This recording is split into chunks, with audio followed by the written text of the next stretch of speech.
Un an seulement après son arrivée, Ilkay Gundogan est sur le point de quitter le Barça. Selon la presse catalane, Mundo Deportivo et Sport, son départ est dû à une volonté des dirigeants du Barça d'alléger les finances du club et inscrire la nouvelle recrue Dani Olmo.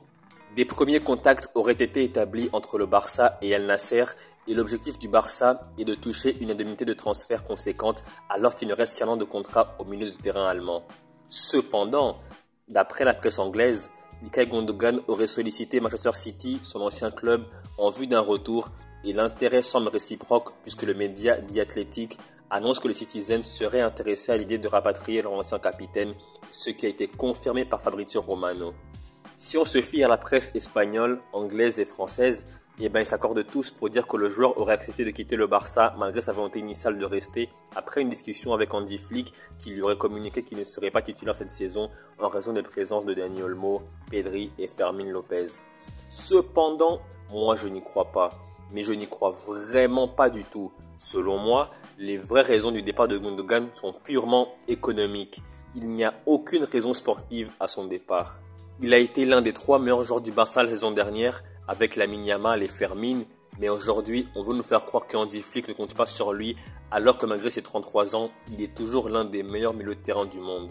Donc selon moi, la vérité est que les dirigeants du Barça ont inventé un motif pour le départ de Gundogan car pour une raison d'image et d'honneur, ils ne souhaitent pas annoncer publiquement que le club a besoin d'argent pour inscrire Dani Olmo et que seul un départ d'un joueur important pourrait permettre cela.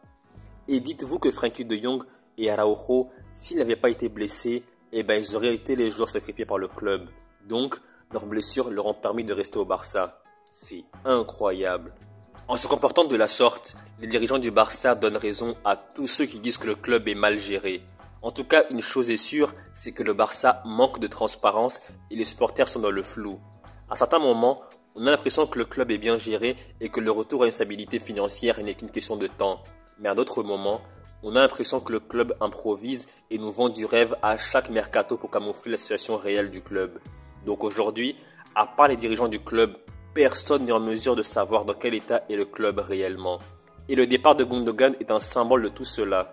Son départ, s'il devait se produire, aurait un impact significatif sur le club, tant sur le plan sportif qu'économique. Au niveau des points positifs, vu l'état des finances du Barça, son départ permettrait au club d'alléger sa masse salariale car Gundogan, comme on le sait tous, est l'un des joueurs les mieux payés du club. De plus, son départ permettrait au club d'inscrire la nouvelle recrue Dani Olmo. Au niveau des points négatifs maintenant, son départ signifiait une perte d'expérience et de leadership au sein de l'effectif du Barça qui compte énormément de jeunes joueurs qui ont besoin de joueurs expérimentés pour les encadrer.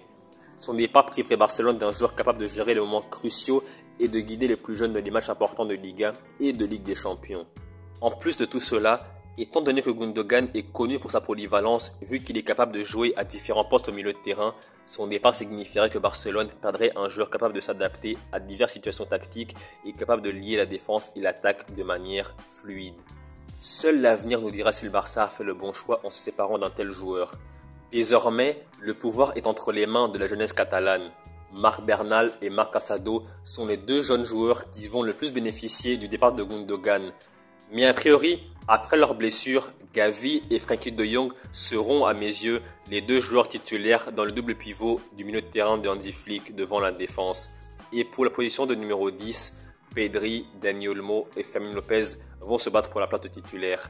Mais, comme on le sait tous, au Barça, à l'instant T, le mercato n'est pas terminé, mais pour l'instant, il n'y a pas d'ailier gauche de classe mondiale au Barça.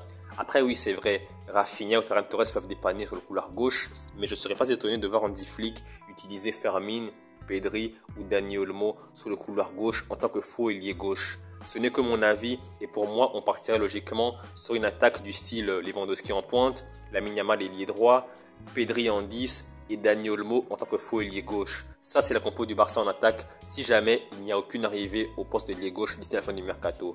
Et devant la défense, on aura du Gavi et Frenkie de Jong et Marc Bernal et Marc Casado en soutien sur le banc. Fermín sera le remplaçant de Pedri et malheureusement pour lui, Pablo Torre n'a pas sa place au Barça aujourd'hui. Après oui, c'est vrai, durant les matchs amicaux aux États-Unis, il a été vraiment extraordinaire face au Real, face à City, face au Milan AC. Il a eu beaucoup de minutes de temps de jeu, il a brillé, Mais aujourd'hui, tous les postes sont doublés au Barça. Au poste de numéro 10, il y a Pedri, Dani Olmo et Fermin. Et à gauche, il y a Ferran Torres, Rafinha, voire même l'arrivée d'un nouveau joueur qui sera là d'ici la fin du mercato. On parle de Chiesa ou bien de Coman. Donc, comme je l'ai dit, malheureusement pour lui, Pablo Torre devra soit être vendu, soit être prêté à un nouveau club cet été. Parce que, comme je l'ai dit, il n'a plus sa place au Barça et c'est vraiment compliqué pour lui. Il a un potentiel de malade, il n'a que 22 ans et pour son âge, il lui faut du temps de jeu. Il faut absolument qu'il aille dans un club où il aura du temps de jeu et il va briller. Parce que pour moi, il a vraiment un potentiel énorme. Il a beaucoup de qualités. Mais malheureusement pour lui, au Barça, la route est bouchée pour lui. Donc voilà, c'est la fin de la vidéo. J'espère que vous avez aimé la vidéo. Si c'est le cas, likez, commentez, partagez et surtout, abonnez-vous. Pourquoi vous abonner? Eh bien tout simplement pour ne rien rater de la suite de mes vidéos. Salut et à la prochaine.